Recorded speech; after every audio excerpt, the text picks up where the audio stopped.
Fuck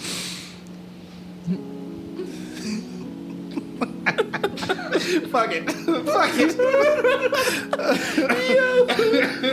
Oh my gosh, laughing on the intro. Oh my goodness. Hello, everybody, and welcome to another exciting episode of I'm Not Supposed to Be Here. I am your host with the most, possibly a ghost, because Halloween just passed, Trent Dickson. And I'm here with my main man. Christian, a.k.a. Eclectic Sage. Wow, oh my gosh. People can't see it, but we're in tears. And we have a very special guest today, my dear friend, Steven. Hi, Steven. Hello. Hi. Well, everybody, welcome Steven to the show. Thank you. Appreciate it. Oh, my goodness. Yeah, oh my gosh. Concealing our laughter is hilarious. Oh, man. Why did I just almost wave when you introduced me? Because you're into it. I love it. We add like little studio notes like waves high. Waves high at minute like 27. Wait, second 27. Oh my gosh. How's everybody doing tonight? Oh my god. For people that don't know, we're like 53 minutes into this session. Yes. And we're just like in tears by like the nature of the conversation. Shout out to Steven. Shout out to Steven. We just not hit the record I'm button. just here. Yo, this show has been fun. He's all monstered up. I got my monster ready to go. Halloween themed. Oh my goodness. Man. How was your day, Steven? It was pretty chill. Off today. Got up, got some food, played some video games, came here. Oh, what games? What game? I'm into Smite 2 recently. Ooh. It's like this game where you play as like gods and you go and fight other gods and stuff. I've only had friends that play League. It's very similar. Very similar. Very similar. Yeah. Same exact type of game. Same exact. Yeah. I'm so bad at that game. I don't click the mouse fast enough. Oh my god. You ever played like League of Legends? I've never played it, but I really like the show. But I've always think about that League of Legends. Yeah, and it's really good. I gotta try it out. Season 2 is about to come out. Are they coming out with another season? I don't even know. Yeah, I think it's going to be the final season. But I mean, I'd rather that than Netflix being like, all right, 5 seasons and then final season like when 3. they wear out their welcome. Yeah. Steven, when I invited you in this whole week, I've been trying to think about what was my first impression of you. Because Steven and I, we know each other from a past life. We both worked at... So, we give them no ad time here. Wow, the highest None heights. whatsoever. And I was... and I couldn't quite remember what I first thought of you. I always kind of thought you were very studious. But I remember you moving up in the ranks fast, at least becoming a team lead pretty fast. Yep. Was that true? Was I remembering that right? Yeah. So when we started at that place, I don't have the button. Hold on. When we started at... Thanks for the assist. It was like a month, no, like 3 months, I want to say, where I got promoted, and like another year after that, where I got promoted to assistant site manager. It was very fast. Yeah. And that's how it was a really easy job. Yeah. For the most part. And we had parts of it are easy. Parts of it. Some of it is definite BS, but and tough, but for the most part. Yeah, there was a big turnaround too. We had a lot of people leave. Yeah, as well. and the weird thing is, like, when they came to me to be like, "Oh, we're looking at you for promotion," I'm like, "Why?" I literally just showed up to work and did what I was supposed to do, and I was like, "That's the bar. All right, cool." You know what it is? The glasses. You look smart with the glasses. Exactly, yeah. right. It's like if you have a British accent that puts you up a notch. Yeah, no, unfortunately, I don't have one of those. My British accent is terrible. I'm not gonna try. Do not ask me. Please. Not ask me. No way. Come on, Steven. Give it a go. This will be your. Give it a whirl. That might have been worse. It'll only last for every recording. Yeah, no, definitely not. I'm good. First impression? No. Nah, great first impressions. Oh my gosh.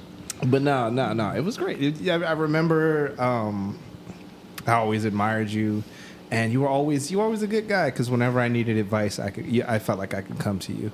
And that was really awesome. Yo, I did not. I didn't come here expecting to be like in my feels and stuff. Oh man. yeah. Come on, We're getting our Dr. Phil on today. I'm not supposed to be here, podcast. A very special episode. Actually, that reminds me of when I first met you, and I heard your name, and kind of, I guess, segues into what we're gonna be talking about.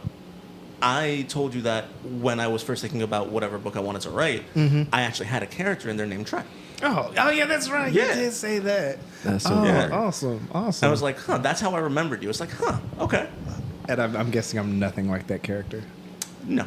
But that's a good thing. That's a good thing. It's a foil. Well, we don't know anything about the character. Tell me about the character. what so you is can I tell don't even me. know about the damn character. What you think about? I have no like, He's like, I just had the name. pretty much. I know he's an Earth troll. That's about it. I mean, you're very earthy today. You got the green Snapple, the green tea, and the green add spinach to the smoothie. I gotta try that green tea since we tried all the other flavors. Oh, my yeah, you gosh. didn't even try it, did you? I did. We're referring to Snapples, and we're all looking at this one green bottle.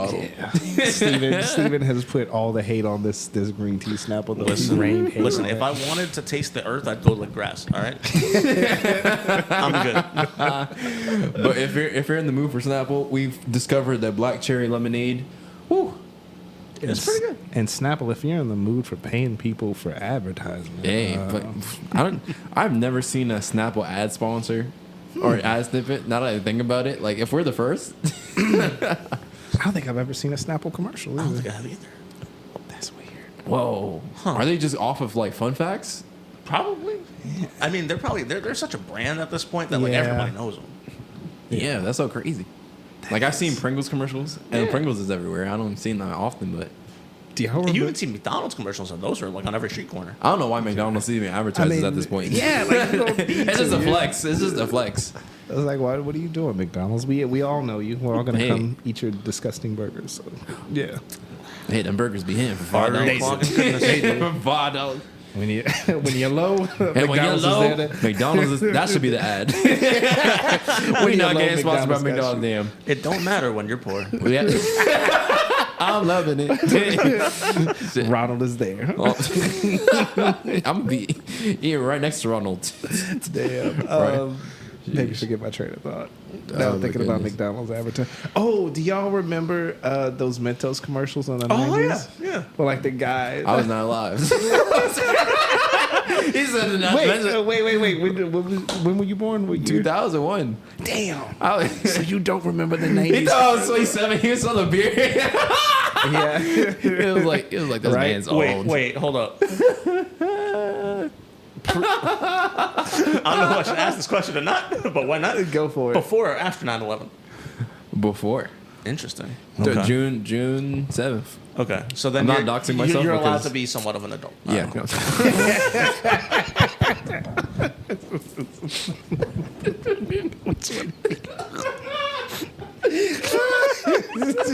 Yeah. Yeah, my fault. I had to mute my laugh because I knew that shit was gonna sound atrocious. Yeah, like hazard Oh warnings. my goodness. No, you're good. No, but back in the 90s, they had like most of the commercials had the jingles. I don't remember how that one went. Yo, Stay Nah. in fresh, stay in cool. Pimento rushing for you. But they I had see this- why I didn't last past the 90s because I've never seen Mentos advertised. Yo, but nah, the one I remember was the guy who sat down on he was like wearing this suit, this really nice suit, and he was in the park and he sits down on a wet bench and he gets up and he's got like stripes on it. And then everybody's like, "Oh my God, you ruined your suit!" And then he like pops some Mentos, and he's like, "I got an idea!" And he like stretches himself across it, and then he turns his suit into a striped suit. Like that was, yeah. Like Very Mentos is creative, the very answer. creative writing. Are you sure that wasn't just like a fever dream? I'm pretty sure. You don't remember that? No, I don't remember. Don't make me pull that shit up. Nelson I'm Mandela pretty sure. effect? I know you're not supposed to say Nelson, but like, Damn. No, I'm pretty sure that was like one of their most famous commercials. You don't remember that? No, I don't. I think what I think it was, I got the Mentos commercials mixed up with like the Wrigley's gum commercials. Like the oh my God, how did it go? same type of sleeve. Like the Double Mint Twins, the Juicy Fruit commercials, stuff like that. Yeah. I remember those. I 90s do had remember odd some commercials. Mentos ones though, but I can't like remember like seeing them in my head kind of thing. Yeah, I remember. It was a white guy in a suit in the middle of Of course, it park. was a white guy. Of course, White, it was. white guy in a Everybody was suit. I white just in think the Six 90s. Flags commercial. What's up? I said white guy in a suit. I just think Six Flags commercial. Oh, Dun, dun, dun, dun, my dun, dun. The little weird Herbert the pervert looking guy. Those are some fun commercials. I had a store manager that or assistant store manager that looked just like him. I was so I would refrain. Glasses and all. Yo, You should have played him the song. yeah. See if he bust out into some I can't moves. sing the song because of copyright purposes, but like, sheesh. Yo, I was just cracking up because I remember like when he first got hired, because he got hired way after I was at the job. I think it was like 2 years in, and then he got hired, and he ended up being super cool. But yeah, I just sung the song in my head, and I was just like, You just didn't listen to anything he said. You yo, just just like it was like one walk, and dun, dun, dun, dun, dun.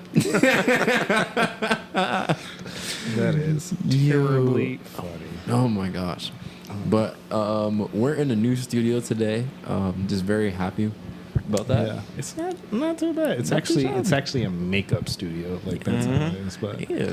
You can't see it, obviously, but we all look amazing. Oh, do. what? Just We as do. in this place. So we got all dolled up before the episode, just for That's why personal we're- purposes. Hey, Not- We're just three grown men, putting on makeup on each other. It's the That's dry it. launch when you start videoing these things. Yes. hey, I didn't get my foundation right. My eyelashes look amazing. What? They do. The contours. And speaking of makeup, for our topic, Segue. we're talking about a bumpy segue to say A that- bumpy segue. the mall cop segue. Yo. He said the Paul blurt. No, the Paul Blart segue. But what is our topic? So today we're going to be talking about the joys of reading. In addition yeah, to that was a bad segue. I thought it was gonna be like fiction and fantasy. Fairy tales are true not because they tell us dragons exist, but because they tell us that dragons can be defeated. That was from Neil Gaiman and Coraline. He actually quoted somebody else, but he admitted that quote was false. Like he falsely attributed that. But I mean, so reading is one of those fundamental skills that helps shape our entire world. I mean, the written word can be used to explore different perspectives, cultures, time periods, etc. We can cultivate skills, slay dragons. Fuck, I lost my spot. Damn, that was such a good speech, though. Damn it. All right. Let's go back. We'll just go pretend that I didn't fuck that up. All right. So, reading is a fundamental skill that can shape our entire world. Through the written world, we can explore different perspectives, cultures, time periods. We can heal trauma, think critically, fall in love, grow wiser, cultivate skills, and slay dragons, all from the comfort of your Manhattan studio apartment, which you probably pay too much for. And as a regular practice, it can improve memory, build greater focus, improve communication skills, reduce stress, and harvest a deeper understanding of who we are as human beings. The list goes on and on. So I want to know personally from everybody here, what book changed your life, and made you fall in love with reading? If they're the same, that's fine. I have two separate answers, and one of the answers has to do with racism. That's a crazy call, right? But if y'all want me to go crazy beat drop. Okay, all right. So He said, "Drop the beat." So it goes. If you know me, like you can just look at me. They can't. I love. You're right. He was like, Damn it. We got to start recording video for this. Yes. We Oh my gotta- gosh. I was thinking about it. I was gonna set my phone up, but I was like, I'm playing shit from my phone. Oh my god. Anyway, yeah. So I've always had a love of comic books. Probably since I was 5. So I don't remember the first comic book I read, but I do remember the first novel that I read that made me realize, oh shit, I really love reading. Yeah. And that was The Outsiders.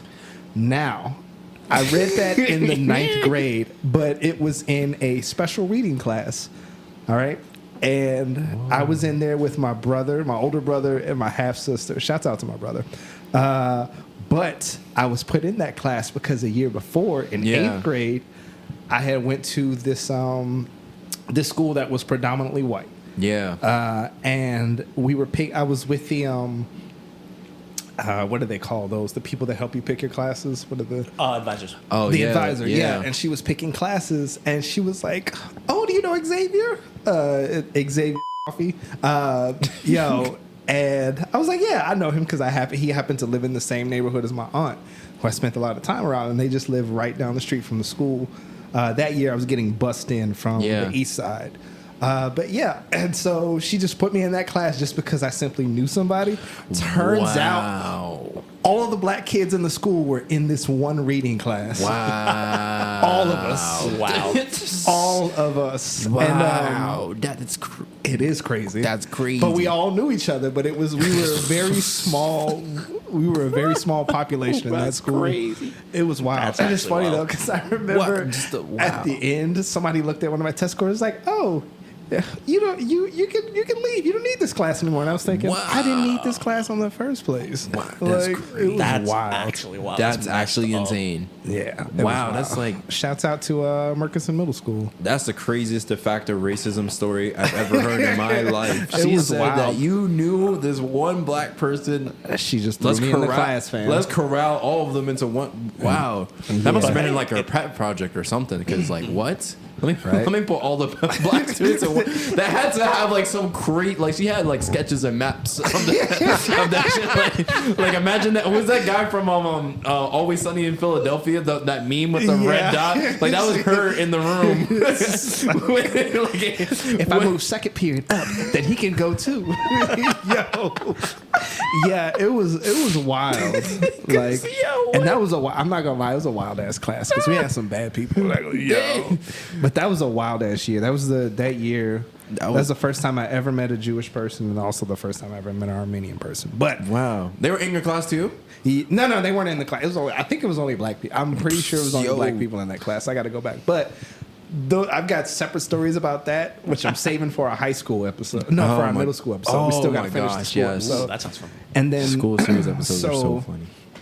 The book that changed me though was, and it'll probably be my next pick for the art that saved me. Yeah. But it was the autobiography of Malcolm X. I don't know, like after reading that, something inside of me shifted. It was like I read, and it's funny though, because all these sort of different books made it to me at a certain time.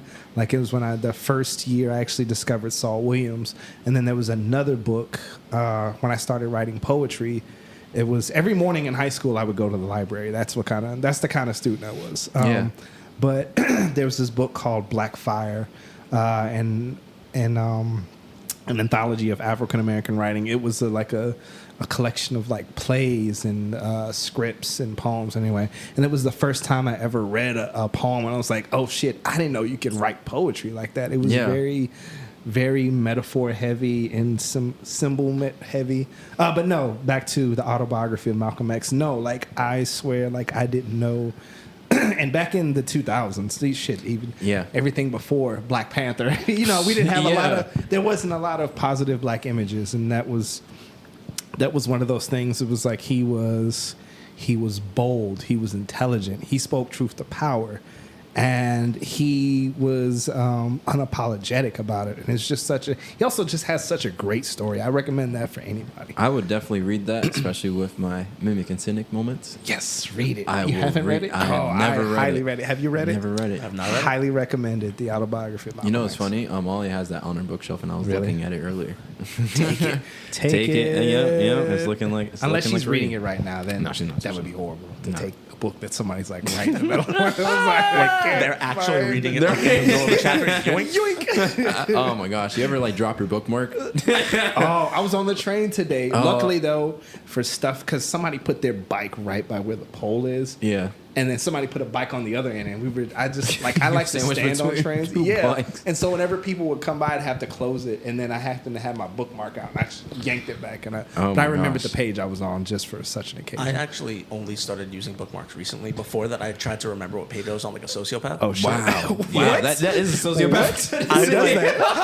Because like the thing is, right? If you do that, like my mentality was, I'll remember the last line, or I'll try to remember the page number, but then I'd forget it, and I'd go back and I'd have have to read the last line of like try to figure out, and like I'd spoil myself because I'm like, oh, went too far over there. That's not where I was. Wait, would you get like a paragraph down till you realize, oh shit, this wasn't where I was? Well, I tried to like keep it to like the end of chapters where I'd be like, all right, I think maybe this was the one where I was oh my, he died in a horrible. And so now I have a bookmark. As actually That's so given to me by a previous guest of yours, Mr. Visual Galaxy. Hey, Shout out to Michael. Shout out to Michael. Shout out to What book was it, if you don't mind me asking? What book was it? Wait, what? That he gave to you? Oh no! Oh, he gave me oh my god! Oh, Project Hail Mary. Project. Oh, I yeah. think That's he was a telling me W about name. that. Oh my god. It's a great book. He gave me that and a really awesome dragon bookmark that I still use. That was phenomenal. It's the same author that wrote The Martian. Oh, that's Phenomenal. fire. I got it. It's so good. I want to get into reading more often. I feel like I don't have enough time to like sit and read books. And I heard that there was a thing like recently that you're not supposed to vocalize your words while you're reading. And I used to do that. I still do that all the time. I read that too. Like out loud? Like no, like in you your can't. head, You're not like supposed to say the like you're words supposed to in just your head. you're supposed to just like screen read. Like I can do screen reading, like just move your eyes across the page and pick up You're the being thing. much faster. But you're not. Yeah, that's weird, Is right? that why I read slow? Yes, and they don't tell That's you why that. we They don't read tell you that. They don't tell you that. I know I see people who read like 1,000, 1,500 page books in like 2 days. I'm like, I can't do that. What are you because on? literally they're just reading it and like your mind just processes the information because you I can can't- screen that's read it. wild. I don't can't know. do that. I'm afraid that I won't remember what I'm reading. Yeah. It's connected to It's the- a weird the- thing. It's the material. Yeah, it's an odd thing. I prefer having the vocalization in my head, and sometimes to do that, what I do is like to get through a book, especially if I'm reading it too slow or there's too much around me, I just make it an audio and visual experience. And I feel like in the modern day, when you're used to being on your phone, it's a great way to read a book.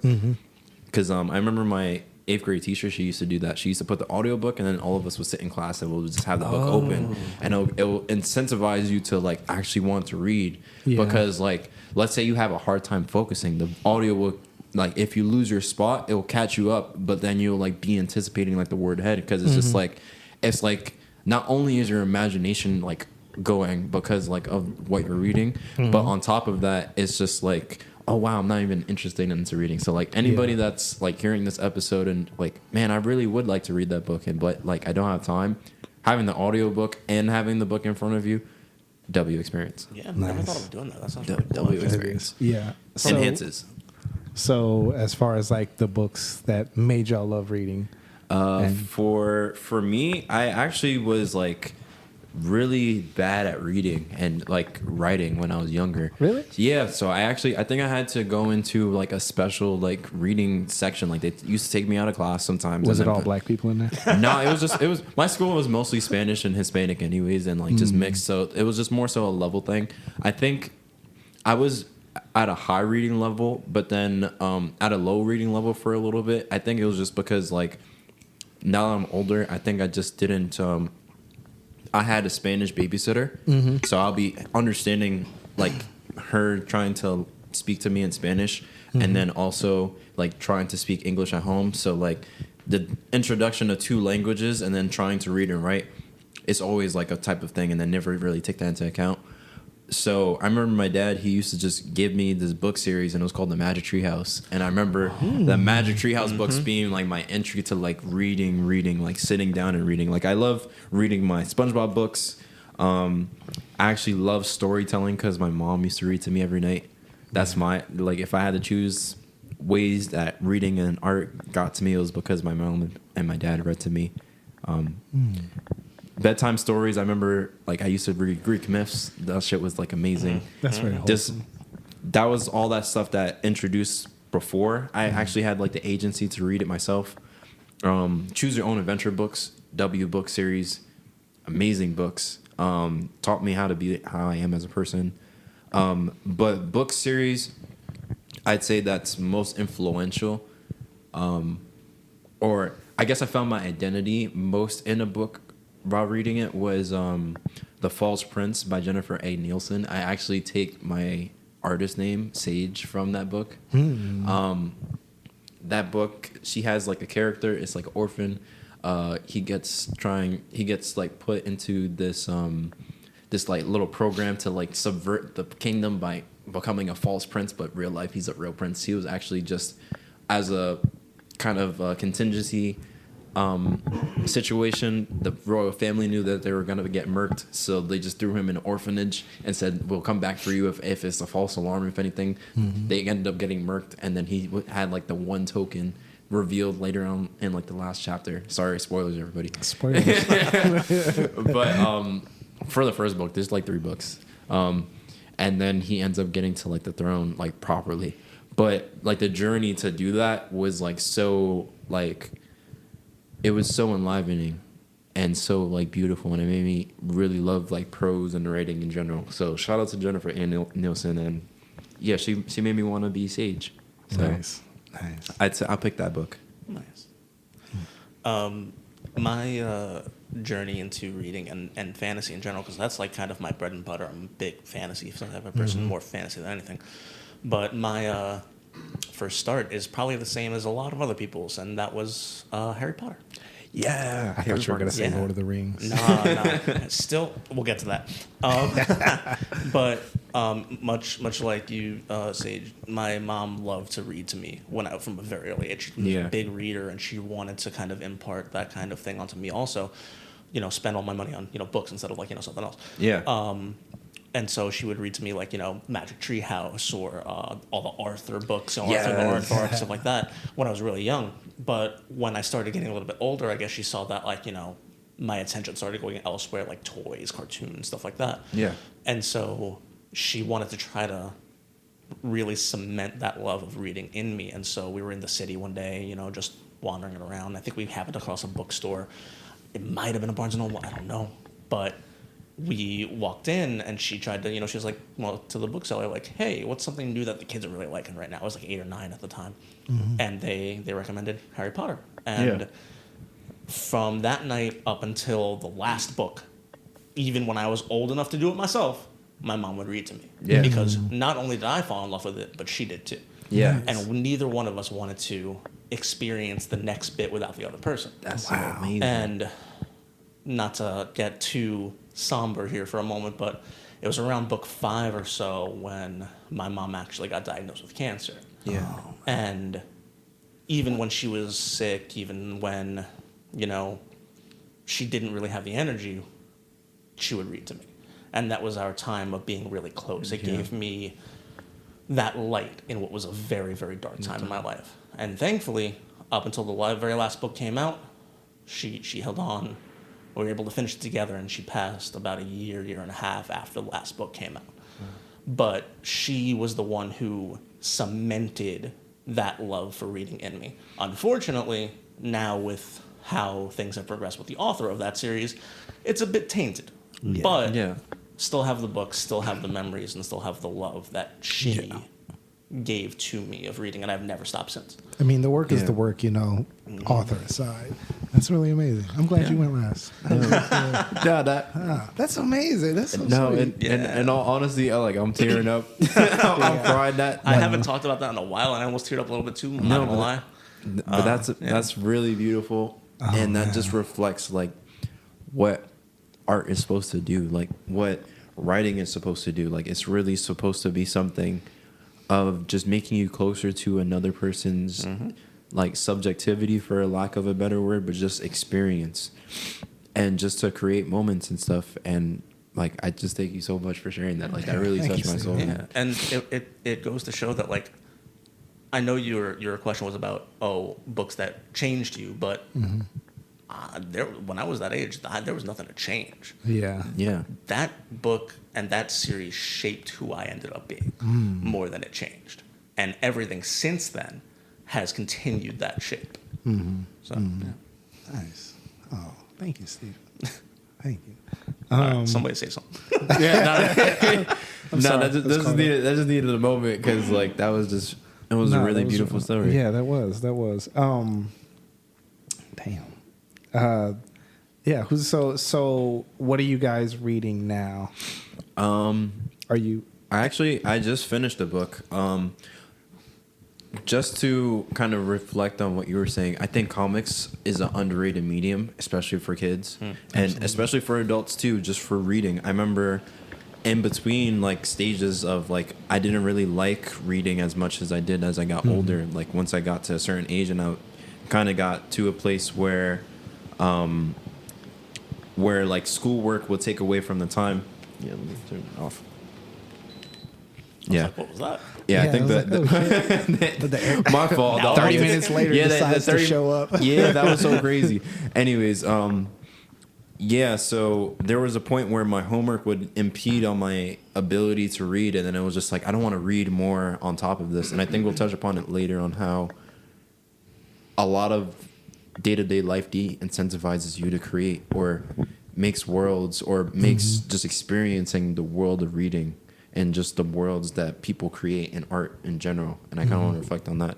But yeah, there was a point in time where that was the case.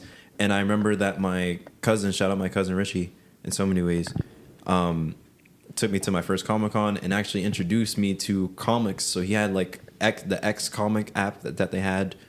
And then I read the entirety of Why the Last Man, if that was a comic series, and then all of Walking Dead. And so like I read the Walking Dead comics from like start to finish. Yeah. And that was just like, wow, this is such a beautiful like medium, and it actually got me into comics more so than like Marvel comics and Marvel movies, and then watching movies got me into those comics, and it's just cool learning, and that expanded my creativity. So like now when I'm older, I'm like, wow, I make art, and like I'm playing with like Photoshop at the moment. So like even when I make Photoshop art renderings of like my friends and stuff, like, oh, this is a comic book style because this is what you make from your own personal experience a lot of the times when you're just making art in general, and you realize your influences once it's there and once it's like a physical medium, and it's just like, wow, this is crazy how the world has informed me and how I can inform the world. Because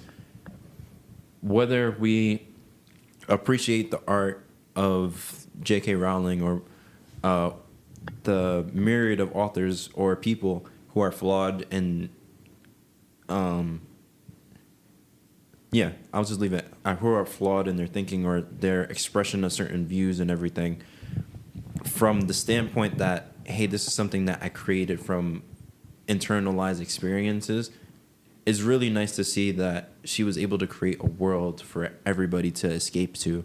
And in the character of Harry Potter, because I just started watching like the first movie, it is so First time? Yeah, first time. Never. Woo, yeah, it's so whimsical, and I feel like, wow, this is really beautiful that you were able to tap into this and whatever. And I think what me and you were talking about before the podcast started is that like ideas are just floating in the ether, for a lack of a better sense. And it's like an artist's ability to put that to whatever medium format it takes upon, and just being able to channel that is just a beautiful experience. Yeah, for sure. Yeah. You had something you were going to say? Nope. You look like you're getting ready to say something. Just trying not to breathe into the mic too much. That's fine. They can hear They love our hot breath. No, it's interesting reading comics versus reading novels, because in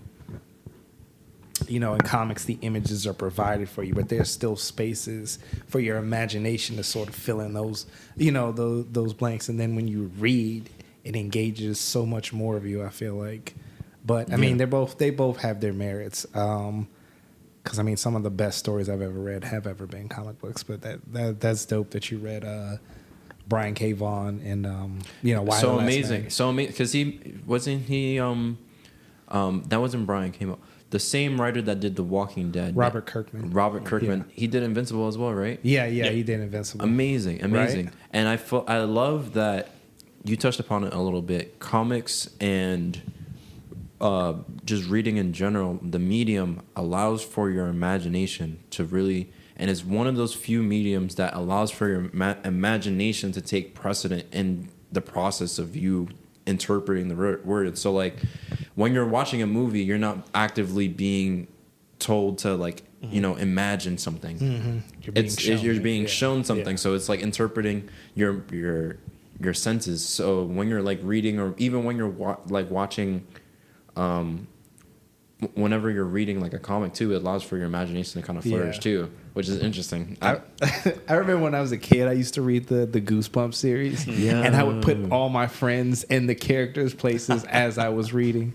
It was really goofy of me, but I mean that's the kind of kid I was. No, but that's fire. Also, my fault. I didn't answer your question. The Stranger by Albert Camus.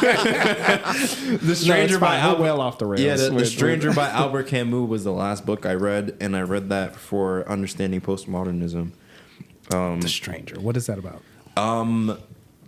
Beautifully written prose. Honestly, as I gotten older, and I've become like a lover of just writing. I think the way that they translated it and the way that they did it, even like the way that it's written, expresses the mindset of the character. So it's very like not flowery language. It's just like the beginning of the book starts off with like, my mom has died today. I'm not sure, or maybe it was yesterday. And then it goes on from there. And it's just like that puts you in the mind state of the character so well. And that's like the opening lines that are so like iconic. But that novel is basically following this this gentleman, Meursault.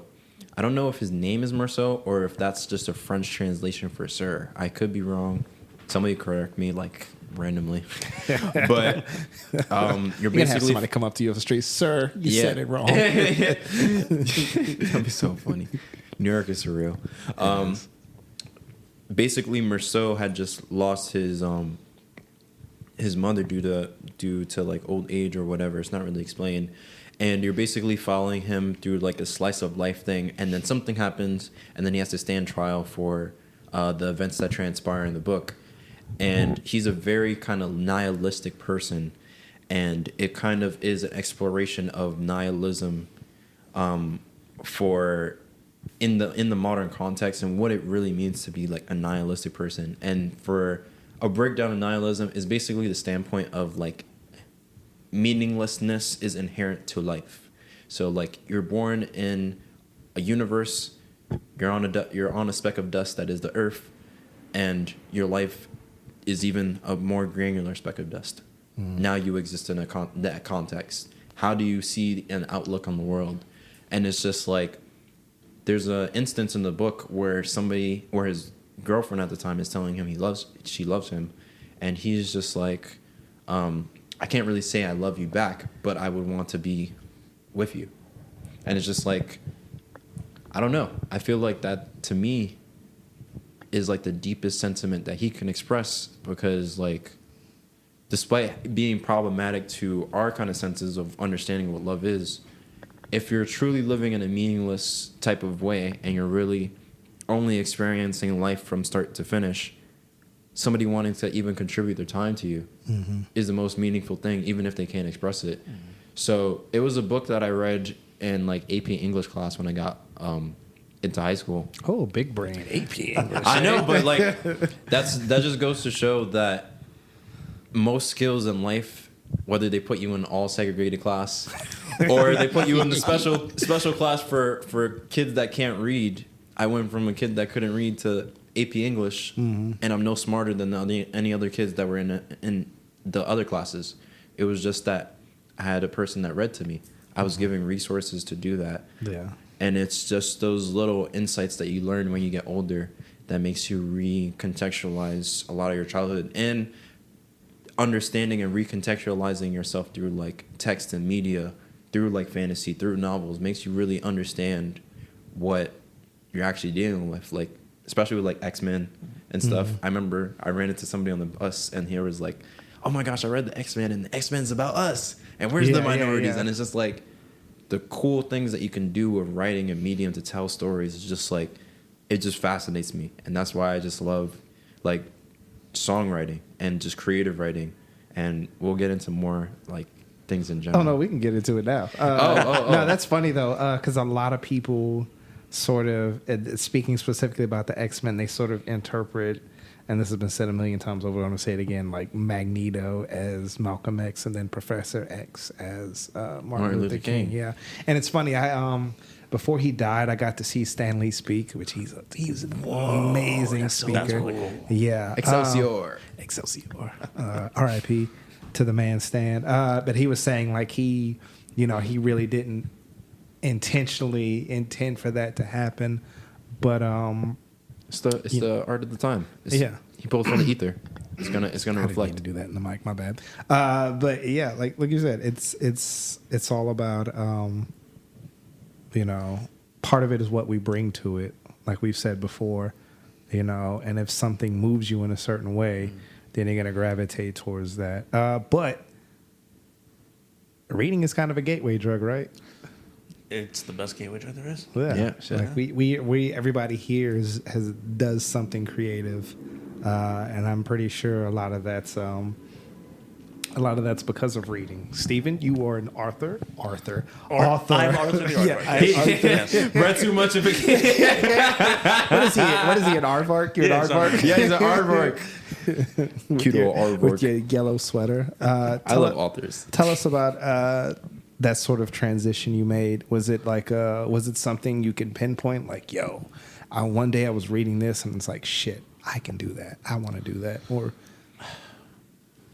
so I don't even like calling myself an author because I haven't really.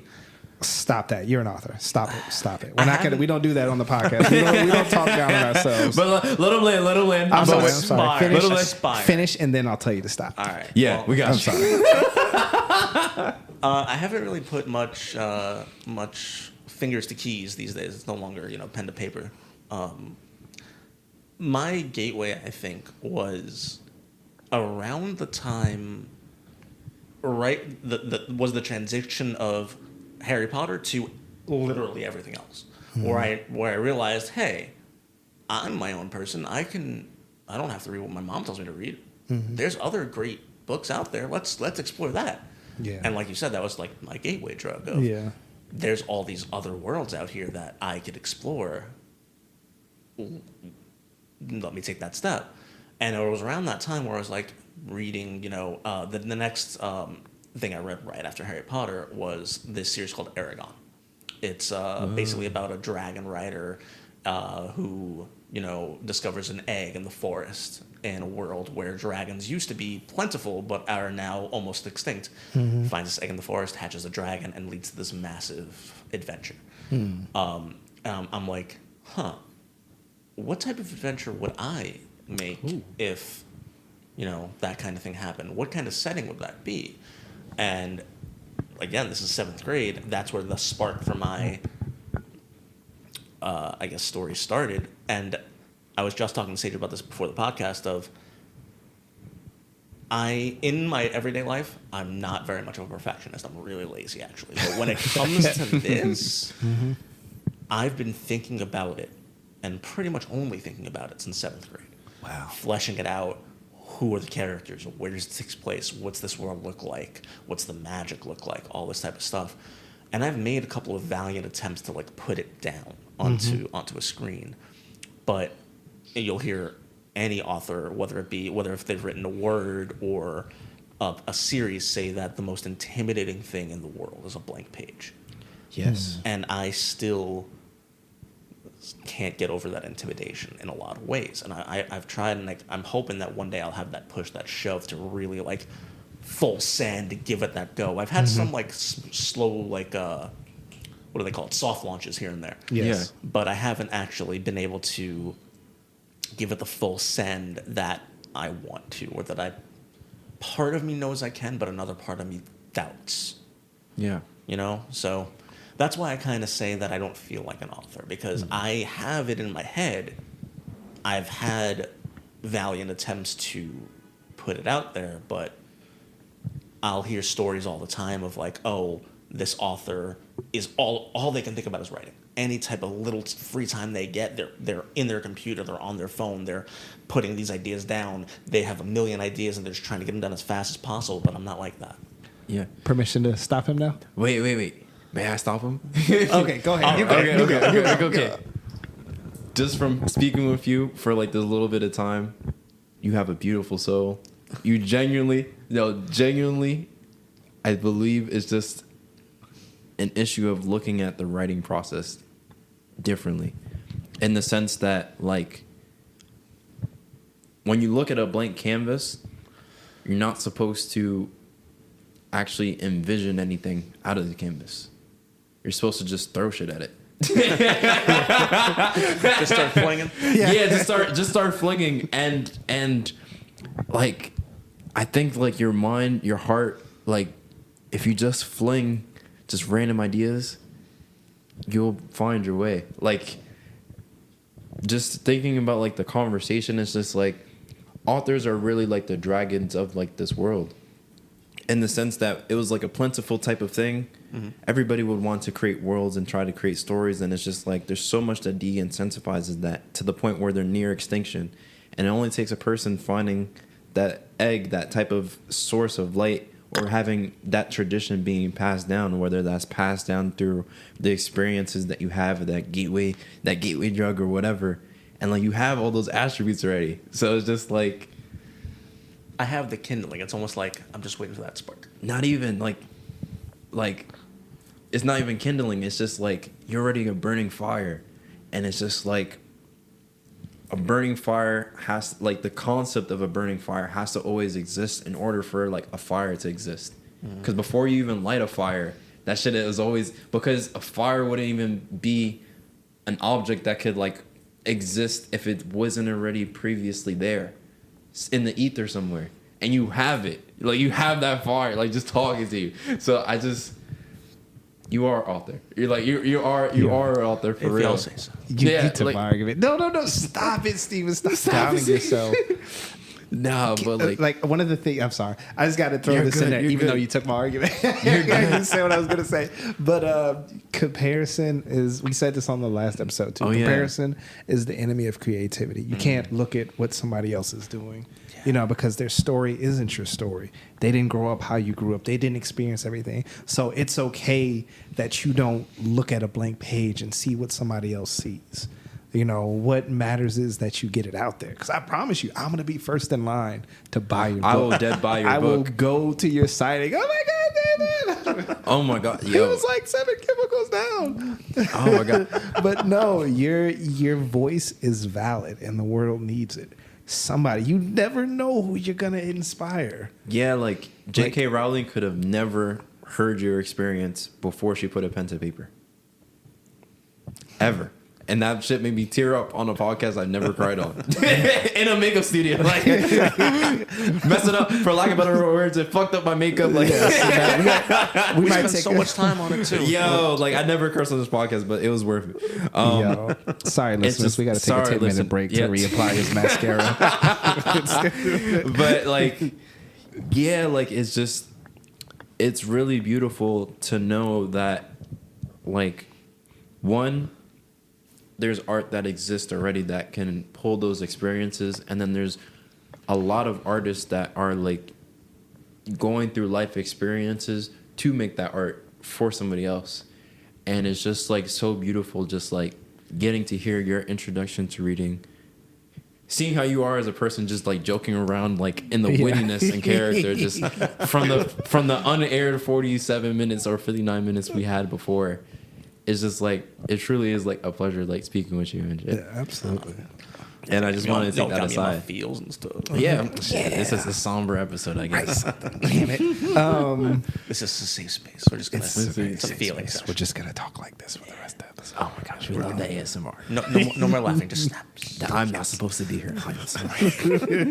No, but I guess how you're feeling now. I had something similar. So I was always, so I had two modes as a kid. Mm-hmm. I was either in front of the TV or running around outside without shoes. W childhood. W childhood. W childhood. You don't see that anymore. You don't see that. You don't. And it's sort of a weird thing because I always had these stories in my head as a kid. And then there's something I noticed when I got older. It's like all my protagonists were blonde hair, blue eyes. It's such a weird thing. And then I can't remember the point to which it sort of clicked and said, hey, I started thinking of myself as a main character. It was probably somewhere between like middle school and high school when it was probably middle school because I actually as most people who read comic books. I actually attempted to write my own comic book, which it was terrible. No, but that's fine. It was terrible. Everybody's first attempt is bad. Yeah, it is. But I mean, I still did it, and it was fun because I draw too, and I remember how exciting it was to come up with an idea, put it on the page, and then sit down with my best friend and be like, yo, we created this. What are we going to do next? You know, what's the next adventure going to be? The joy of creation, man. Right? That shit is craziest drug ever. No, it's like the joy of creation is one, and then the joy of hearing like an experience from that creation. Like we were talking about it earlier before the podcast, like Tyler the Creator, and like there was a little viral video. Shout out to Chromacopia. That album was amazing.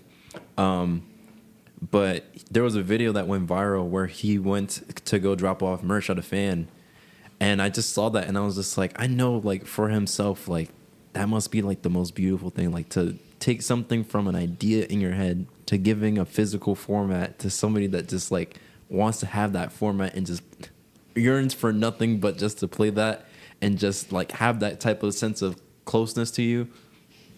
That shit is crazy. That's the magic of it. That's the magic of it, I think. I think that type of creativity is so addicting, and so it gives you such a rush because that's the closest that we as people can come to divinity. Yeah. I think so too. You create this thing that if it gets big enough, in a way, people essentially worship. Yeah. That they see this creation and then it sparks something into them that's something so ethereal. It's like looking at like a higher power. Yeah. You know? So. And I think we should just do an episode on just understanding creation and the creative process, because I run into that same issue of like I look at how my friends create and they look at a blank canvas and they know what they're doing. Yeah. Especially in music. Like I have a friend that like just freestyles a full track, and I'm like, how in the hell can you do that? Like shout out Jules. Shout out to Always Jules. shout out Jules. But like it was just craziness. It was just like, how the heck did you take nothing and just make like this off a blank canvas? Mm-hmm. And a lot of times, no matter the medium, you have to start from just the tools around you in whatever studio setting that you're working on, whether it's a digital work studio, whether it's just like this podcast format, whether it's whatever, you just have your tools. Once you have your tool set, you pick like the tools that you like. Like we don't use all the soundboard movements. We don't, sadly. But one day I'm just gonna go through pressing buttons randomly just to have a full episode where we use everything. And then you're off to the races, and that's it. And there's no instruction book, and it's like life itself. You're given a few tools. Yeah. You're left to go, and you have to run into that instance of like, I don't see anything emerging from the ether or whatever, from like whatever this type of thing. Mm-hmm. And sometimes you get some experience, sometimes you don't do anything, and it's just like a frustrating thing. Like, man, nothing came out of this. Yeah. And sometimes, like as I've grown over the years, sometimes I feel like it's just putting yourself in that space to just get lucky that like you can touch something nice. Yeah. So like now when I write music, it's like, all right, I'm gonna just keep on writing. I'm gonna write like a throwaway track. Yeah. And then that throwaway track will allow me to be like, oh yeah, I'm inspired to actually make something from experience. And then that experience track is something that I come to love. That's outside. That was a great. We're on what floor? Wow. This is the 9th floor. We're on the 9th floor. And you heard that perfectly. That's so iconic lore. Through. Anyways. But yeah, like it's crazy that wow, he really knocked my train of thought out. I guess to pivot off of that, that's interesting. Hearing you say what you said about creating and looking at other people, and the same with you. Because like when I started drawing, it was something where I did like look at other people, and that kind of boosted me forward. But it was never something I wanted to get from other people, never a reaction. Yeah. And I kind of went the inverse. Like I didn't share it with a lot of people. And for the most part, I still don't. Like it was. Yeah. I didn't know you draw. Yeah, see, I had it was. no idea. I actually have an Instagram for like archival sake. I'll send it to you. Oh, I would love to see. I don't do it as much anymore, but I mean, like, even I think I've talked about this experience before, so I'm not going to go into too much depth. But like sharing it with the world and then making an attempt at trying to sell it, and then that kind of jaded me on it because it was something so personal to me. Because that is something that I do. I create simply for me, and that's like the biggest joy I get out of it. Now, that's not to say I'm not saying like I'm better than anybody. I don't need, because when I do see people like have a reaction to it, it makes me feel great. Like when somebody, like kind of like with the X-Men thing, when somebody has a reaction to it, and it's like, wow, I didn't even put that much in it. You know, when somebody like brings their story or their baggage or their thought process to it, it's so interesting because it's like I was going for something completely different. So there is like a sense of satisfaction in that, but it was just interesting hearing that, because that's like something I completely consider for me when I draw. And I don't do it, but every now and then somebody will get like a drawing out of me for them, but most of the time I keep it for myself. It's nice to have like a piece of art for yourself. I still, because I'm a little greedy, I still, I admit, but Because I'm a little pig. I would like to see you just share more often. Just show, because I would like to see just some insight of the light, because I really do like your drawings. Thank you. And just like, Now I really want to see them. I can't wait. yeah, they're really. One day I'm gonna draw a cover. How about that? Yeah, they're really fun and creative and kooky and just like goofy and just fun and just they just have a light of life. They have like a lot of life to them. Like they're really cool. I'm the Swedish chef when I draw. That's a cover art. Yeah. But that all to say, like everybody's process is different. Like for me, my process of doing most things is like I liken it to like an engineer as opposed to like a painter. So like the thing that I kind of came down on is like some creatives are engineers and then some creatives are painters. And like a painter starts with like an abstraction and like something emerges or something inspires them and they're able to just slap it on the page. And then there's different eras of painters. So like there's abstract painters, expressionists that like freestyle and just like throw whatever feelings first. You're able to do that.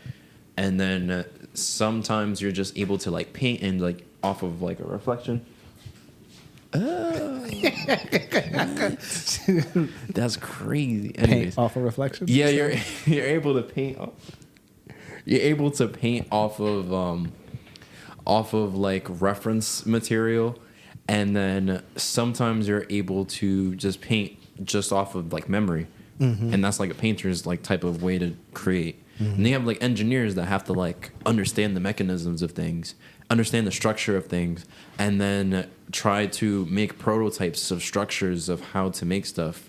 And then over time, you just keep on formulating and prototyping, and then that's how you make stuff.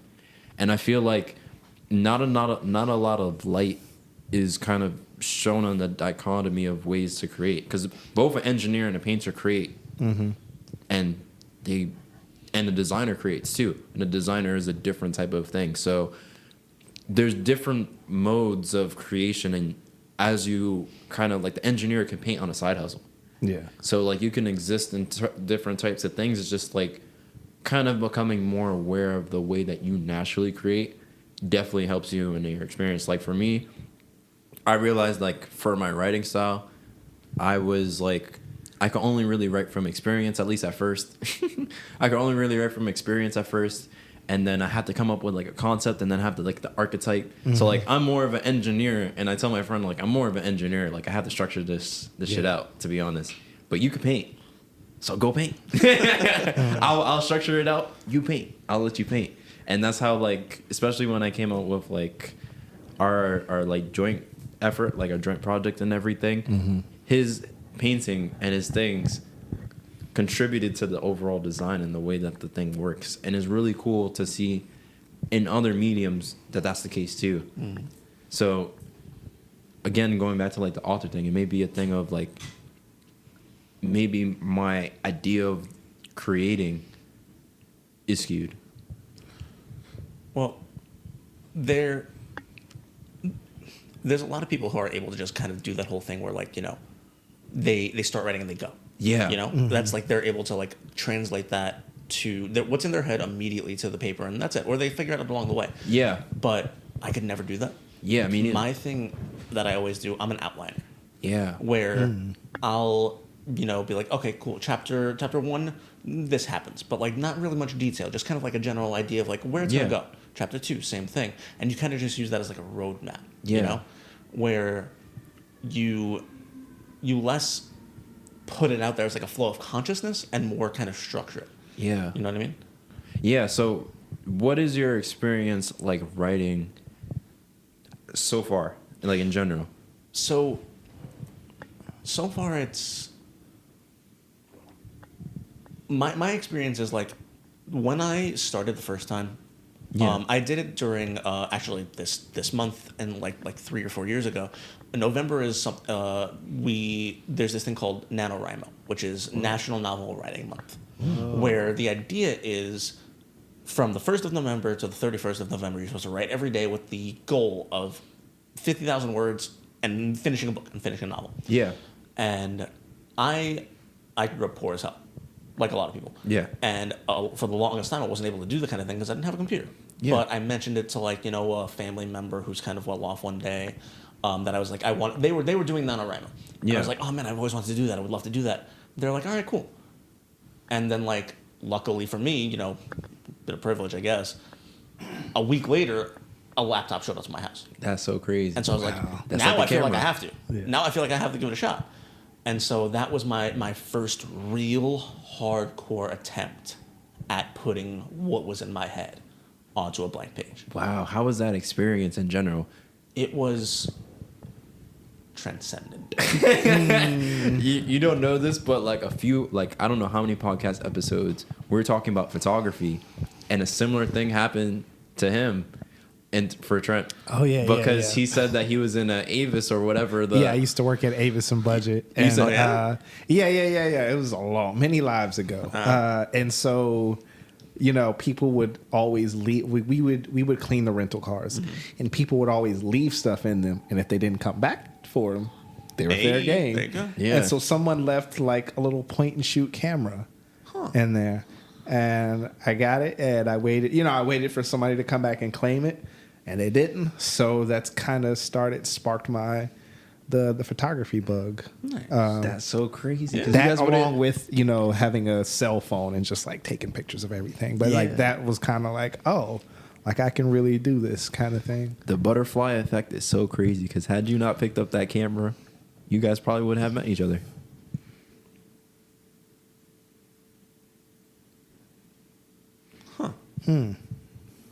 Maybe.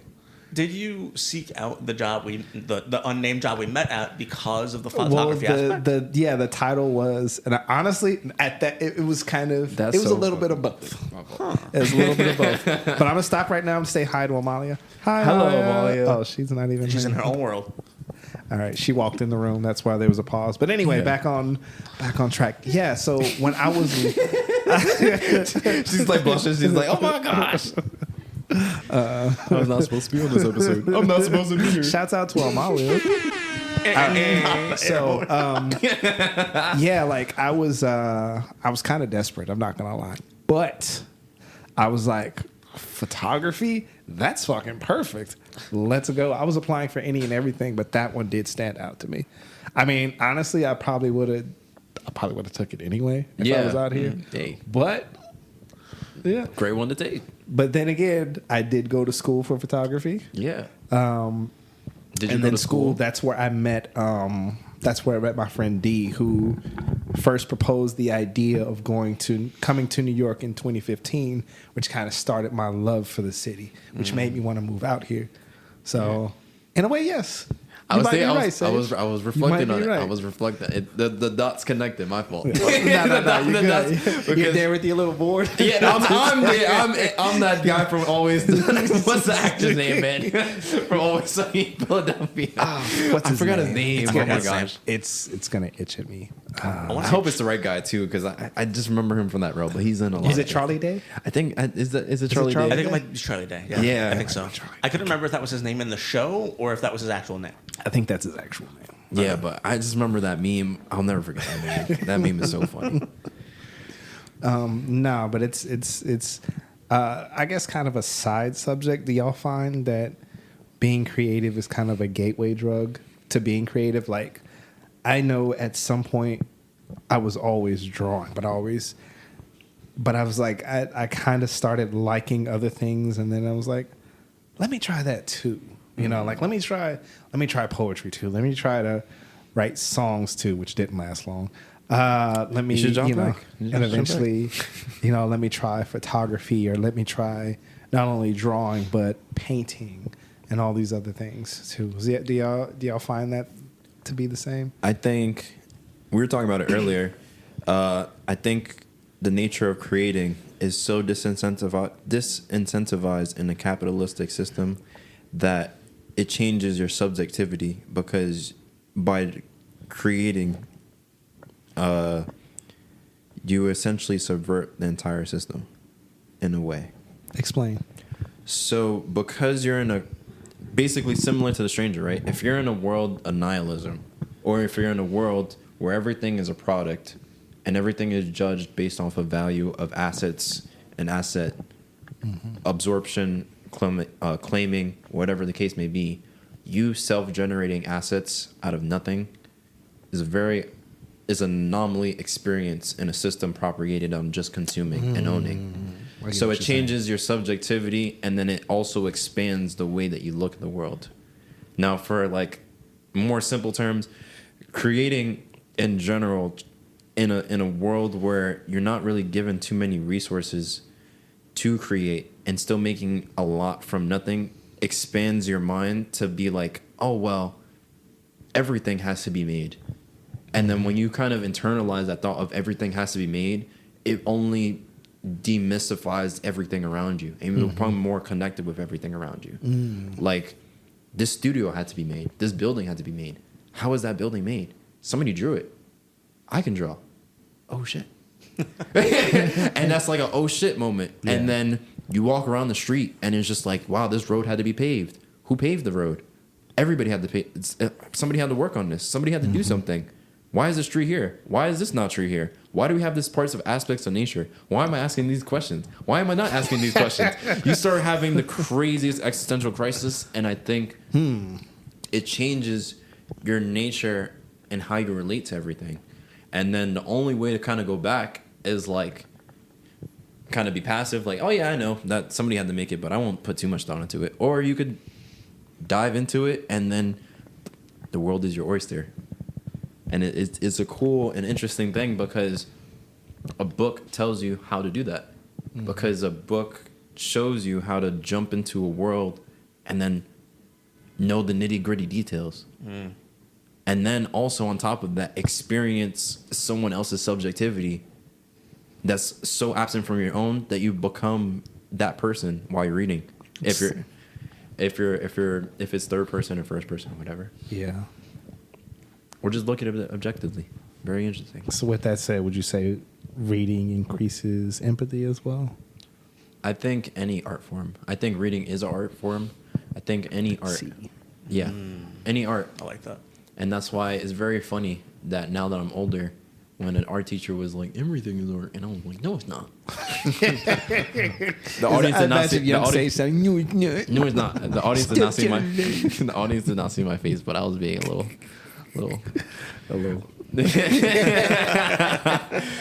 But I think it just changes your ability to perceive things. Was there ever a moment where you guys were reading something and it made you feel more empathetic to someone or something? I think when you see that's the interesting dichotomy between about fantasy, right? When most people, or a lot of people rather, when you tell them, oh, I love fantasy, they're thinking, oh, your head's in the clouds, you're just trying to look for a distraction. And like, that's the interesting dichotomy of, yeah, this world sucks, so I want to find another one. But at the same time, I've found myself more often in the pages of a book than I ever have in my everyday life. And so when you go into that with that mindset of, this isn't just another world, this is your world in a different way, you can kind of put those pieces in of your own personal life in there as well.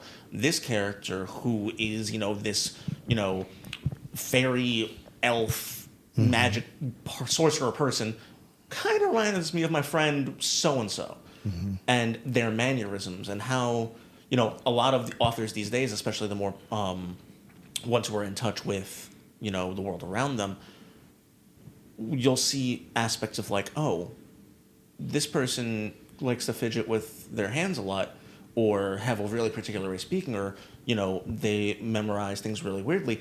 Oh my God, that's the same thing as my autistic brother-in-law. And then you make that kind of come to Jesus moment, that realization of like, this world is so far away from my own, and literally the other side of the coin at the same time. That's so crazy. You find yourself and other people where you would least expect them, and that's the beauty for me of fantasy, of sci-fi, of these, you know, created worlds that people manifest, is like, yeah, it's another world, but it's also yours. Wow. You just dropped a big gem. Yes. You didn't even realize it. That was so dope. You said the farther away you are from something, the more you understand it. Absolutely. That made me think of the applications of that.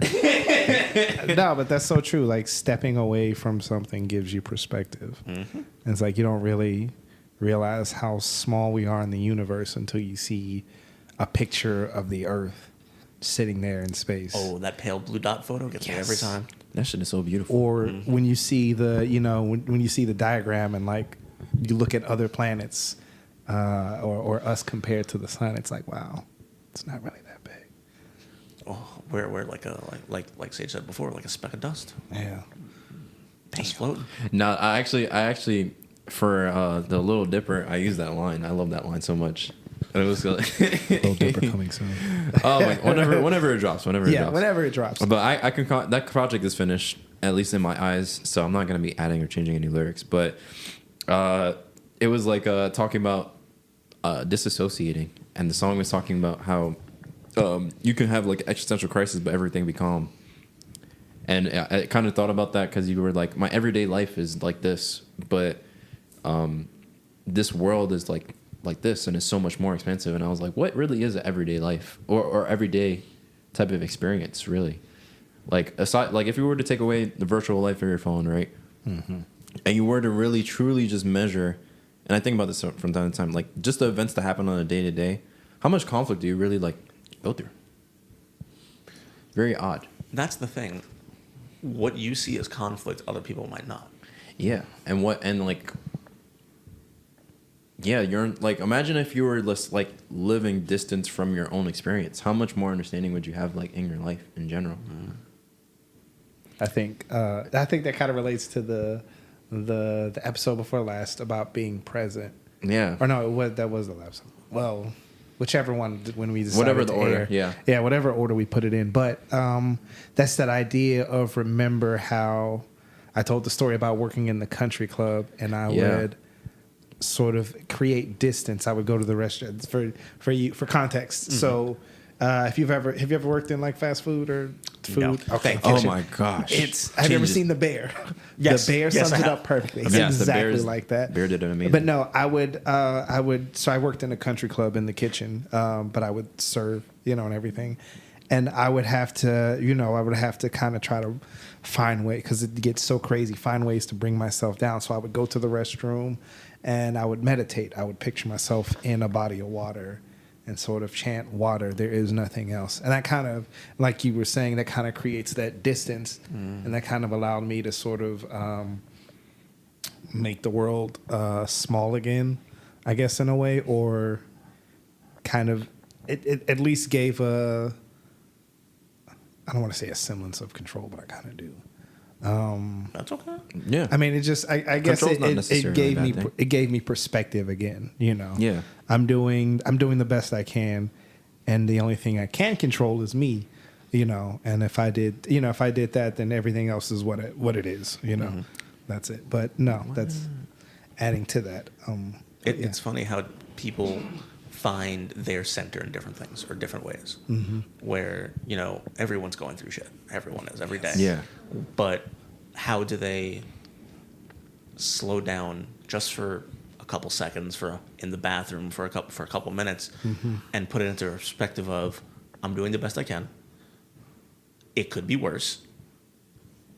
Keep taking that next step. That's all you can do. I don't know. For me, I have to do that because I'd go crazy. But that's so great.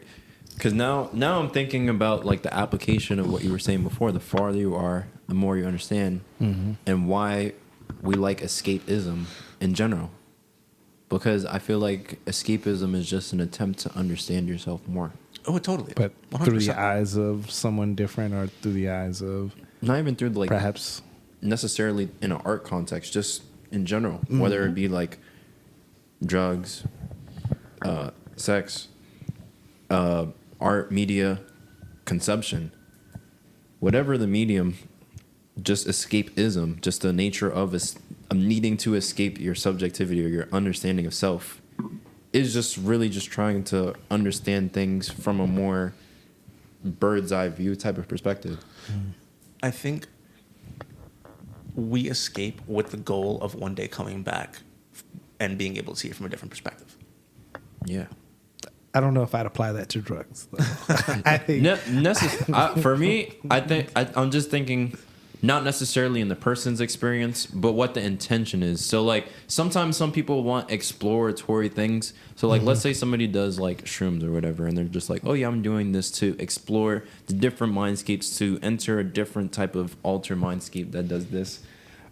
And in doing so, they're trying to ultimately come closer to themselves. And you get what I'm saying? So, 100%. So, even in this most... Like, what do? I smoke just so I can have peace. I smoke to chill, right? Some people have smoke breaks, or sometimes people congregate to have weed and smoke it or eat it, whatever, consume it. And then they just feel more relaxed and more calm. And then they're more, how do they say it? I'm more myself. And it's just like that weird distance from escapism. And I think that plays with what you're saying with fantasy in general and just genres and mediums of art overall. okay. My fault. You're 100% right. No, but I don't recommend. No. I was gonna say There's I'm sorry. Go ahead. good ways to do it and bad ways to do it. You know, good ways to do. Yeah, but in the end, they're all An attempt. exactly that. They're an attempt of escapism. yeah, and that was actually a question I was like asking myself, like, why do people like escapism in general? It's just like trying to understand self, but like. And it's not just that. It's not just drugs, or it's not just, reading. It's any type of art form or anything that, like, allows you for just a moment to escape your current reality. Even scrolling through Instagram. Exactly. Yeah. Doom scrolling, right? Yeah. And there are healthy ways and unhealthy ways, Yeah, because even doom scrolling is an attempt to find yourself in the media content that you like, or even if it's not that, just to find some peace of mind, because your peace of mind is where you find yourself. Or most. even for just a few moments to forget. Yes. Just to forget for a little while. Yeah, because I guess even forgetting that you even exist as a self is the greatest sense of self that you can have. Like how good? We spin. Yo, bars. Like I don't know how many times I've felt like a certain way, and then right. I felt a certain way, and then I've gone like to go see a movie, and I come out feeling completely different. Like the world is okay. I love movies too. Wow. Oh, yeah. That's another great example of escapism. Television, movies, anything like that. Now you did expanded my interpretation of what art is for. Thank you. I mean, yeah. Thank you. That essentially, like, it's about creating also, but it's also about escaping and, in a way, finding yourself too. It's like two sides of the same coin. You want to escape, but you also want to be able to, at the end of the day, through that escapism, find yourself in your path. It's the same as representation. We all look at things to see ourselves in something. That's why whenever a picture is taken, we immediately look at, oh, look how I look, or, when we send a meme to somebody, it's like, this is so me. When you do that shit, we're all looking for ourselves in art. I think, though, like, the argument can be made, because, like, now I'm thinking at it from other people's perspective of, somebody's like, you have your head in the clouds, and they say it in a negative way, and I'm thinking, escapism is all well and good, And, you know, like we said, there were some aspects of that could be unhealthy and stuff like that. But Yeah. you also kind of have to have that balance of when is it too much? When do you go so high that you no longer know what it's like to be down? I mean, I think anything in excess is bad. You know, when you got too much of anything to the point where, you know, you're neglecting yourself and the people around you. You know, I think that's definitely it's definitely a sign that it's becoming unhealthy. Agreed. Like if I, I had this conversation many a times, especially coming out of COVID. Like I had just come off a breakup and I was being really antisocial. I was like, shit, I'm spending way too much time in my room. Like I got so comfortable just being away from everybody. And I had to realize, like, even though I don't want to say I don't like people, but I've already had a low social battery. Still, I did have to recognize that going out with people and just being around people was very healthy for me. I would come back re-energized and ready to do those things that I love to do by myself. You know, so it's about balance, I think. Like you were saying, you about to say something? I'm just like spaced out, but like for good reasons. Because it's very interesting. Because I remember, I forgot where this question was posed or by what philosopher, but it starts from, it's like a writing kind of question or like a writing prompt. And it's like, if you were a single entity, right? And there exists nothing around you, would you create the universe? Oh, that's a good one. Right? Repeat that. If you were a single entity, basically it's like a God paradox type of question, right? I don't know if that's what it's called, but that's what I'm calling it for. That's what it sounds. Basically, imagine you're a god or whatever. You just exist, and it's just you. So I'm Kanye West. Let's say, Yay. we can apply. I'll bring it back. I'll apply it in a second. Let's say it's just you, and then there's nothing else. Would you, with the binary choice of create the universe or not create the universe, which one would you do? I mean, who wouldn't create? Because I mean, if it was just you sitting in infinite existence, darkness, a void, you're gonna get bored. Well, that's the thing. That's You're the looking thing. at that from your perspective. Oh, you're right. Right? Because, like, thinking about it from, like, somebody who's, like, their life has A been non-god. shit from Well, the I don't mean beginning. like a shit life, but I was thinking about the universe itself. Well, yeah, even so. But like, you know, it I think it really depends on the person and their experiences. If you're like, you know, going into like your mind's completely blank or whatever, you know, you're not going to think one way or the other. But like, let's say you're stepping into that question, knowing now and living the life you have already lived, how, like you say you would get lonely. You know, you're a social person. That's the kind of thing. You know, you want to have people to talk with. But there could be another person who had that kind of question posed to them, like, who has had nothing but bad experiences, and there's like, I'm better off by myself. Why do I need anybody else? Yeah. I say that, I guess, and maybe it's still my perspective, but the reason we do anything is out of boredom. Like, it's just to make things interesting. Like, really. Yeah. I'd say even to the person that has had like the worst possible life, I think it's like, it's kind of like the idea of recursion in computer science. It's basically like you run a process and you run it recursively. So you do the same steps over and over until you reach like a type of understanding. And what if you're a single entity and you maintain joy from having an observer? And you maintain joy from having an observer, but the paradox is that you're so far removed and you understand all, and yet you can understand nothing of this observer. And that is the relationship between a creator and art. And that's some of what we touched on with like what you said with transcendence and divinity, with like when you create in that type of sense and you reach that type of thing, people worship it. But in that sense, all you're trying to do is just understand yourself by creating in that first place. And you're like in this invisible barrier of understanding. I guess you make a good point, because what is any art form other than you having that, being that sole, you know, being with nothingness, then you have the desire to create, and then there's something. See, she will never see how funny that was to observe.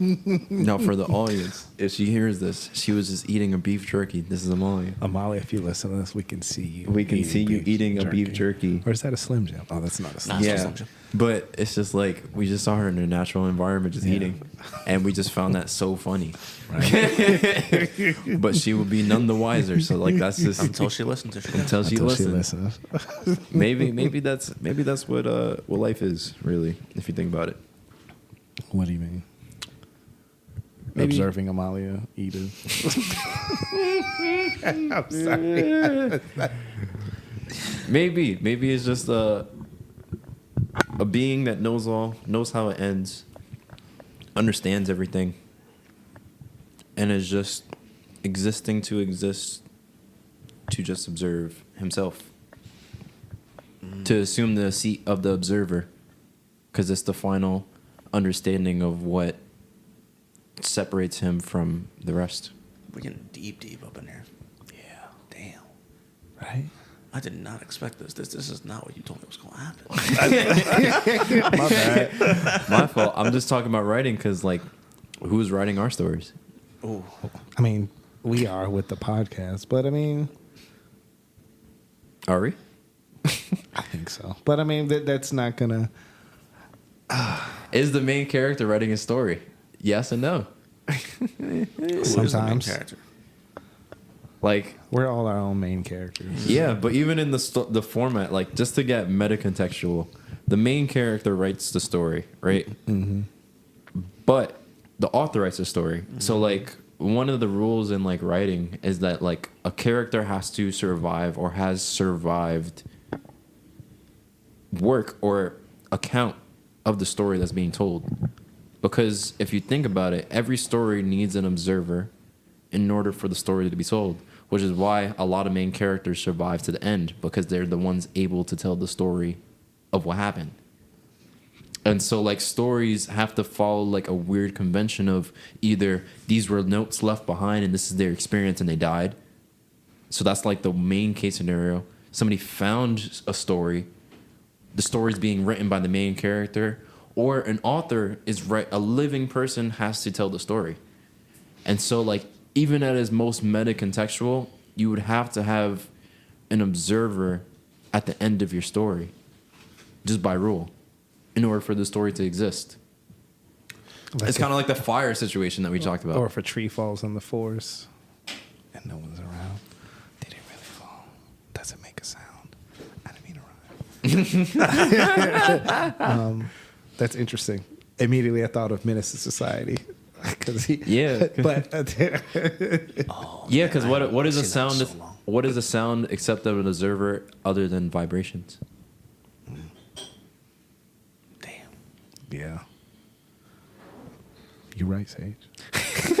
My fault. I'm thinking pretty deep. I'm thinking deeper than I thought I was.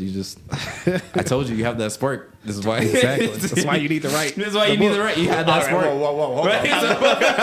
So, we're on your ass. Yeah. How did this circle back to that? Life's a circle. Life's a circle. I guess getting back on track a little bit. Do y'all have? Damn, that's such a lame ass question compared to what we just talked about. Comparison is the thief of joy. A favorite author and why? And I can Ooh. go first because I think I don't know. It's my show. Y'all might Yeah. want to go first because I'm You about to Go first. I have no favorites. You have no favorites?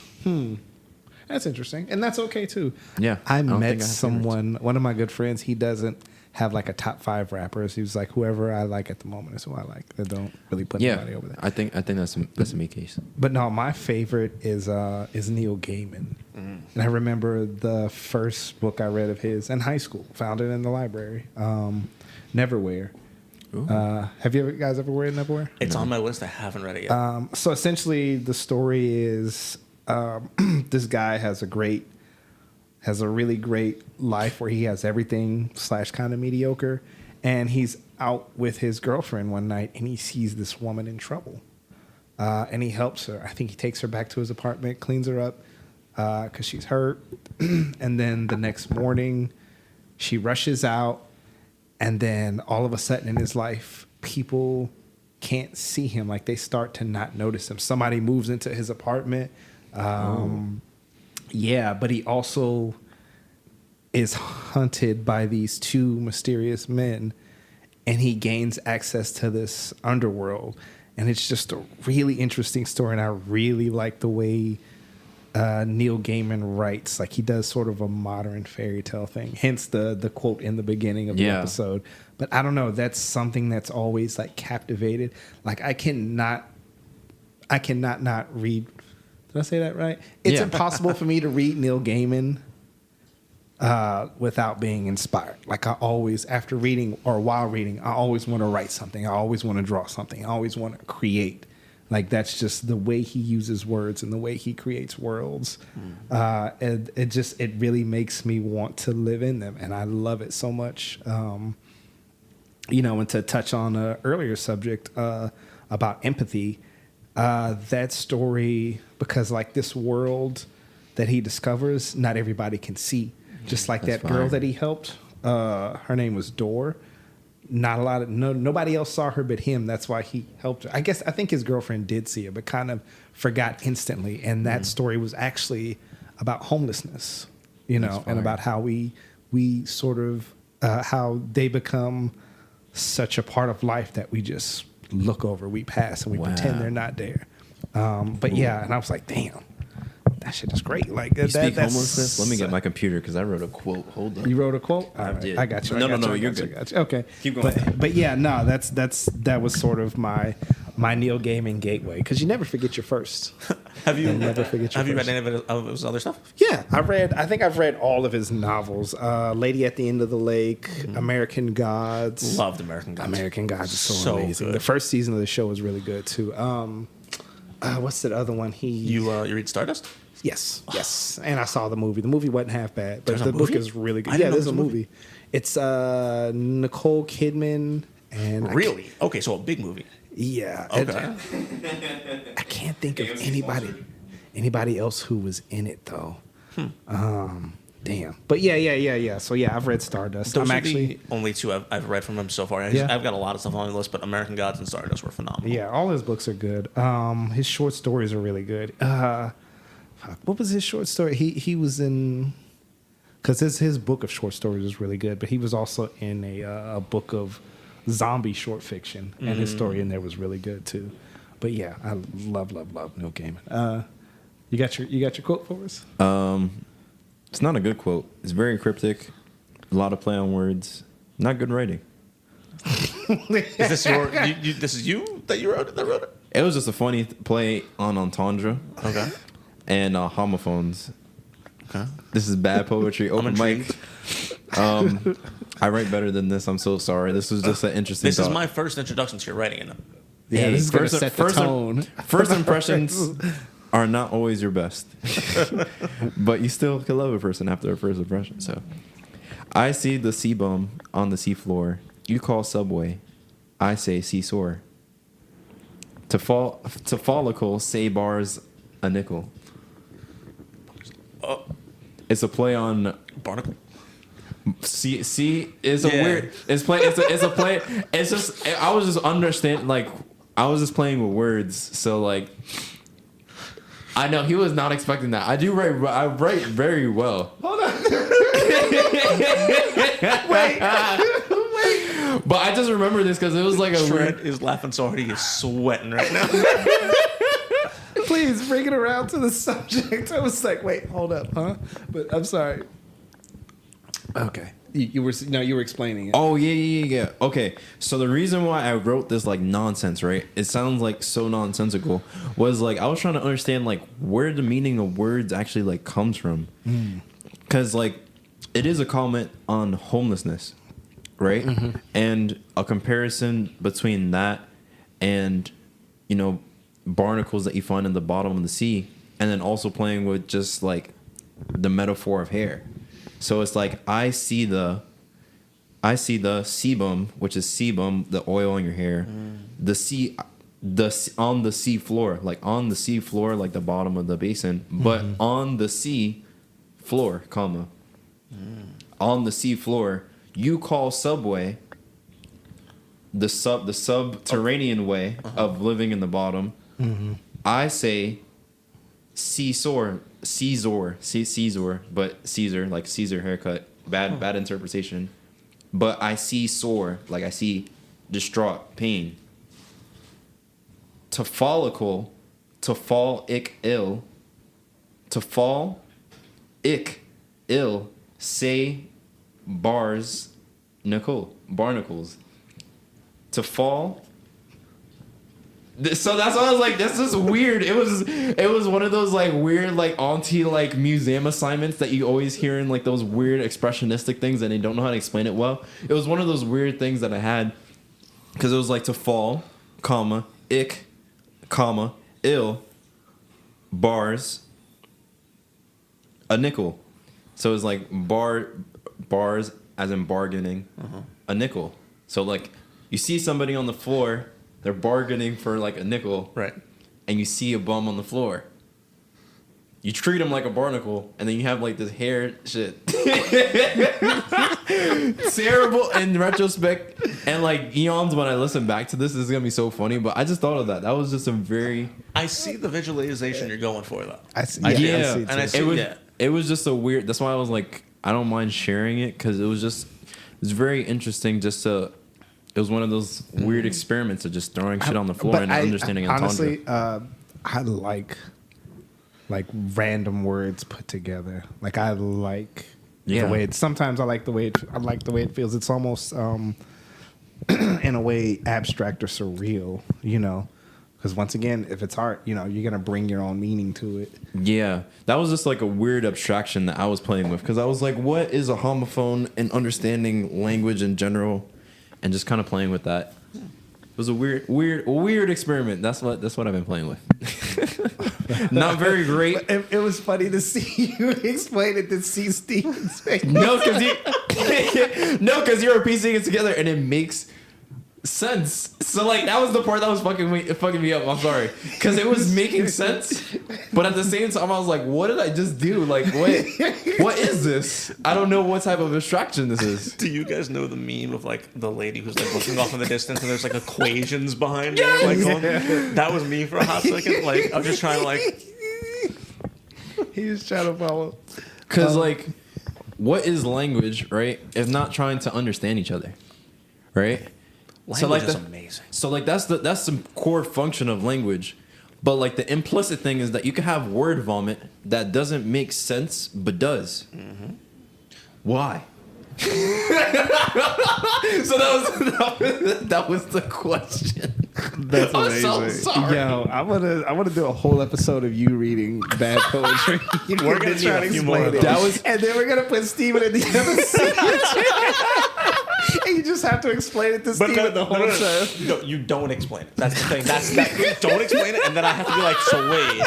And the show is you doing that and me trying to piece it together. I just appreciate that for myself. I can tell when I write a banger and when I don't hit the mark. Because some artists, when they reach that point where they're above the clouds, they think they never missed a mark. Nah, bro. Nah, get out of here. Get out of here. Shit, I hope I never reach that point where I drop some ass. Yeah, Steven, you were... No club bangers. Come on. You were talking about your favorite author. Oh, yeah, that was the original question, wasn't it? Yeah, right? I told you we love tangents. We're good. You are not lying. Speaking of tangents, Circle of Life. So, anybody who's listening to this who's into fantasy or reading fantasy, they're gonna know the name I'm about to drop as my favorite author, and my favorite author of all time, who I truly, with my whole chest, believe to be the best fantasy author of all time, living or dead, is a man named Brandon Sanderson. Those are bold words. Whoa, I thought you were about to drop Tolkien. I was like, oh. Absolutely not. But not because he's that bad. No. This is going to be a shock. I have not read Lord of the Rings. That's okay. That is a shock. I tried. I could not get into it. I got like a tenth of the way through. I think Fellowship. it's too dense. It's not just. I love me a dense book. Dude, this is the book I came here reading today. That's dense in terms of density, but I'm saying like Oh yeah, intentionally matter. Oh, like yeah, Shakespeare. like not even it's not even Shakespeare. Shakespeare wrote to be musical and poetic of his time. Oh, like some writers, Doom dense. yeah, I think it's that situation with J.R. So, dense in the sense that like it's just it's not familiar and intuitive to read it. Yeah, that's the exact kind of thing I got. Also, I tried to read Dune and I couldn't get it. And can I go? Yeah, same thing. It's one of those things where it's so that's a very abstract writing style. Yeah, and like similar to that badass poetry I did, some of it is just for the skill of the prose. Like I think he just wrote that for the skill of the prose, and a story emerged. I mean, I appreciate him because like he was, no argument about it, one of the pioneers of fantasy. 100%. There's no denying it, and I can appreciate that. But from my taste of fantasy and my taste of books, this is not something I can get into. Yeah, but that's a weird thing about pioneers.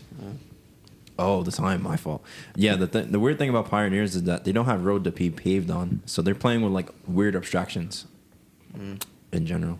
But I'll leave that. Are we for running later. on time? Yeah, it's my fault. I shouldn't have got food. No, it's okay. It's okay. Wait, I mean, were there How any? long we got? It's 9:30. Oh man, But- what? Damn. What? Yeah. We gotta leave now. Soon. What time- I messaged her. What time Okay. we got See the if they place can till? extend 9:30. Oh shit. All right. Well, I mean, we can bring it to a close, but we didn't even get in. Wow. Damn. yeah, we Yo, didn't. There was I a had lot. I had a whole spiel about book burning and book banning. Oh, right. I didn't. You want to do a part 2? We can do a part We two. could.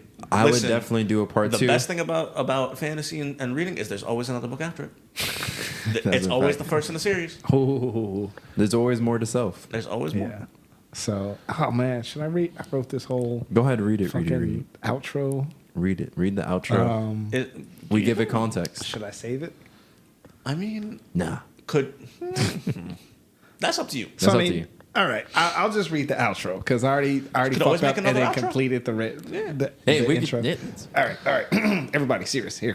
I'll do my best outro voice. All right. So, as we wrap up, let's reflect on the profound importance of reading. It's not just a pastime, but it's also a gateway to knowledge, imagination, and empathy. Through the pages of a book, we can explore new worlds, understand diverse perspectives, and enrich our own lives. Reading fuels our curiosity, sharpens our minds, and can bring us together as we share stories and ideas. So let's embrace the power of reading, making it a cherished part of our daily lives. In every book lies the potential for growth, inspiration, and connection. Keep turning those pages and let your journey through literature continue. But anyway, Good prose. Good poetry. and we're wrapping it up, but not the final scene, not finality. Thank yous, shout outs. Thank yous. Thank you to the Prime creator and his created observers. Shout out to my lovely wife, who probably won't listen to this, but I love you more than anything in the world. Oh, that's sweet. Should have had you go last again. Thank you to all the people who've written great books, all the comic book writers and the novel writers, and the short stories that help launch my imagination to become what it is today. And thank you to all those random people who, when I didn't have enough to buy that comic book pitched in, like, you're the real heroes. Like, now whenever I see somebody in need, I try to be that, you know. Thank you to the carriers of light. Also, shout out Amalia. Thank you so much. Yes, thank you, Amalia, for showing up. We should get her on the mic for Amalia. Hey, Amalia. Amalia, Yo. come say hi to the people. She's in her own world. She is in her own world. Come say hi to the people. Come say real hi to quick. the people. Let them hear your lovely voice. It's gonna be so funny because people are gonna be at the end of the episode like, why did it take so long to close this episode? But say your thank you, say hello. What are you thankful for today? What's up, man? I'm thankful. Rock music in the background. Is that Limp Bizkit? No, I like them. I'm listening to Deftones. Oh, love it. Hi, I'm thankful. I don't know what I'm thankful for. I'm thankful for living in this fucked up world, and I'm thankful for my friends and my family. What? I'm thankful for manifestation. Okay, I'm done. All right, and we're thankful for you, good people. You have been a very literate invisible audience. Appreciate you. Keep listening. Peace.